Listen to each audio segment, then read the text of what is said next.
پانچ لائن کے معزز دوستو، السلام علیکم۔ اسرائیل کا ایران سے تاریخی بدلہ۔ اسرائیل ایرانی سپریم لیڈر کی جان کے در پہ۔ سپریم لیڈر آیت اللہ خامنائی کی زندگی کو شدید خطرہ۔ اسرائیل نے دھمکی دے دی۔ ایران شدید مشتعل۔ عالمی میڈیا بھی اسرائیل کے ہاتھوں آیت اللہ خامنائی پر قاتلانہ حملے کی باتیں کرنے لگا۔ ایران میں نیا سپریم لیڈر چننے کی تیاریاں شروع۔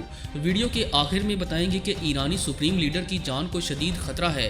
ان پر کسی بھی وقت موساد کی جانب سے جانی حملہ کیا جا سکتا ہے۔ مزید بتائیں گے کہ ایران خود کو کسی بھی ہنگامی صورتحال کے لیے تیار کر رہا ہے، جس کے بعد خطے میں جنگ کے شعلے بلند ہو رہے ہیں۔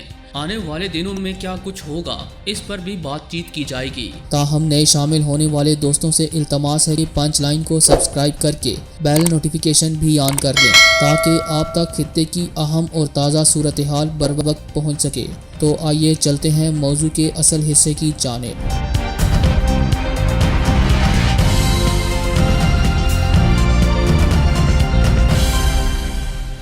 ناظرین، ایران کے ہاتھوں اہم ترین اسرائیلی کمانڈر کے قتل کے بعد اب موساد نے ایرانی سپریم لیڈر آیت اللہ خامنائی پر نشانہ باندھ لیا ہے۔ عالمی میڈیا پر نئے سپریم لیڈر کے حوالے سے کافی چہمگوئیاں بھی کی جا رہی ہیں۔ حالات انتہائی کشیدہ ہیں۔ اسرائیل کی جانب سے ایرانی سپریم لیڈر پر کسی بھی قسم کا حملہ کھلی جنگ تصور کیا جائے گا۔ اس معاملے پر عالمی سطح پر مبصرین میں کوئی دو رائے نہیں پائی جاتی۔ ساتھ ہی ساتھ ایران کسی بھی صورتحال سے نمٹنے کے لیے تیار ہے اور نئے سپریم لیڈر کی تلاش بھی شروع کی جا چکی ہے کہ آیت اللہ خامنائی کے بعد ایران کا طاقتور اور اہم ترین عہدہ کون سنبھالے گا۔ ایران کے رہبر آیت اللہ خامنائی اس وقت ایران کی سب سے زیادہ طاقتور شخصیت ہیں۔ آئینی لحاظ سے رہبر ایران ہونے کی وجہ سے ایران کے ہر بڑے عہدے پر تقرری اور تنزلی کا اختیار یا تو براہ راست یا بالواسطہ طور پر ان کے ہاتھ میں ہے۔ اس کے علاوہ ایران میں اربوں ڈالر کا حجم رکھنے والی کئی ایک فاؤنڈیشنز اور اوقاف بھی ان کی ہی زیر نگرانی کام کرتے ہیں۔ 81 سالہ آیت اللہ خامنائی اس وقت مشرق وسطیٰ کے سب سے طاقتور ملکوں میں سے ایک ملک کے اعلیٰ سیاسی عہدے پر کام کر رہے ہیں۔ نہ صرف ایران بلکہ پورے خطے اور دنیا بھر کے ملکوں کے لیے یہ بات اہم ہوگی کہ ان کا جانشین کون ہوگا۔ دوستو، ایران کے آئین میں رہبر اعلیٰ کا عہدہ سن 1979 کے اسلامی انقلاب کے بعد آیت اللہ خمینی کی قیادت میں تخلیق کیا گیا۔ ملک میں 88 علماء کا ایک ادارہ ہے جسے مجلس رہبری کہا جاتا ہے اور رہبر اعلیٰ کا انتخاب یہی ادارہ کرتا ہے۔ ہر 8 سال بعد ایران کے لاکھوں شہری اس ادارے کے اراکین کو منتخب کرتے ہیں۔ آخری بار ایسا 2016 میں ہوا تھا، لیکن مجلس رہبری کے کسی بھی امیدوار کو پہلے شورا نگہبان نامی کمیٹی کی منظوری درکار ہوتی ہے۔ شورا نگہبان کے اراکین کا انتخاب بالواسطہ یا بلا واسطہ رہبر اعلیٰ ہی کرتے ہیں۔ یہ ظاہر ہے کہ سپریم لیڈر کا اثر و رسوخ شورا نگہبان اور مجلس رہبری پر بھی ہوتا ہے۔ گزشتہ 3 دہائیوں کے دوران آیت اللہ خامنائی نے ان کمیٹیوں میں قدامت پسند اکثریت کو یقینی بنایا۔ یہ تاثر ہے کہ شاید ان کے جانشین کے انتخاب کے وقت انہی کی مدد لی جائے۔ انتخاب کے بعد سپریم لیڈر تا حیات اس عہدے پر قائم رہ سکتا ہے۔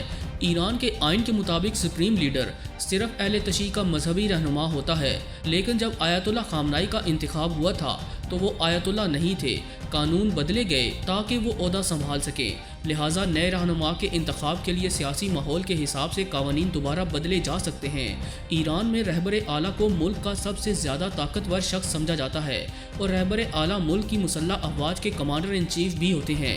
سب سے اہم سیاسی مسائل پر ان کا فیصلہ حتمی ہوتا ہے، جس سے ملک کے اندرونی و بیرونی معاملات پر پالیسی بنائی جاتی ہے۔ ایران اس وقت دنیا میں اہل تشیع آبادی کی اکثریت رکھنے والا سب سے طاقتور ملک ہے۔ آیت اللہ خامنائی کی قیادت میں ایران نے مشرق وسطیٰ میں اپنا اثر و رسوخ بڑھانے کی کوشش کی۔ ان کی موت سے شاید خطے کی تاریخ تو نہ بدل سکے، لیکن اس سے ایران کے پوری دنیا کے ساتھ معاملات پر فرق پڑ سکتا ہے۔ مثال کے طور پر ایران کی امریکہ اور اسرائیل کے ساتھ کشیدگی، جو آیت اللہ خامنائی کے دور میں ان کی ذاتی نفرت سے بھی بڑی، سے کئی سال تک ملک میں تناؤ اور غیر مستحکم صورتحال رہی ہے۔ تاہم جانشین بننے کا نظام ایسا ہے کہ جو کوئی بھی ان کی جگہ لے گا وہ ممکن ہے کہ انہی کی راہ پر چلے گا۔ ناظرین گرامی، یہاں ایک اہم ترین سوال جنم لیتا ہے کہ آیت اللہ خامنائی کے بعد سپریم لیڈر کون ہوگا۔ ایران میں سیاسی حلقے یقیناً اس بات میں خاص دلچسپی رکھتے ہوں گے کہ آیت اللہ خامنائی کا جانشین کون ہو سکتا ہے، لیکن موجودہ حالات میں کوئی واحد طاقتور شخصیت نہیں جو ایران کو بحران سے بچانے کے لیے خود سے جانشین تعینات کرے۔ آیت اللہ خامنائی اپنے پیشرو کی طرح اپنے حامیوں کے علاوہ زیادہ وسیع پیمانے پر اتحاد قائم نہیں کر سکے۔ انہیں ایرانی فورس پاسداران انقلاب کے کئی اہم کمانڈرز کی حمایت حاصل رہی۔ ممکن ہے کہ پاسداران انقلاب کوشش کرے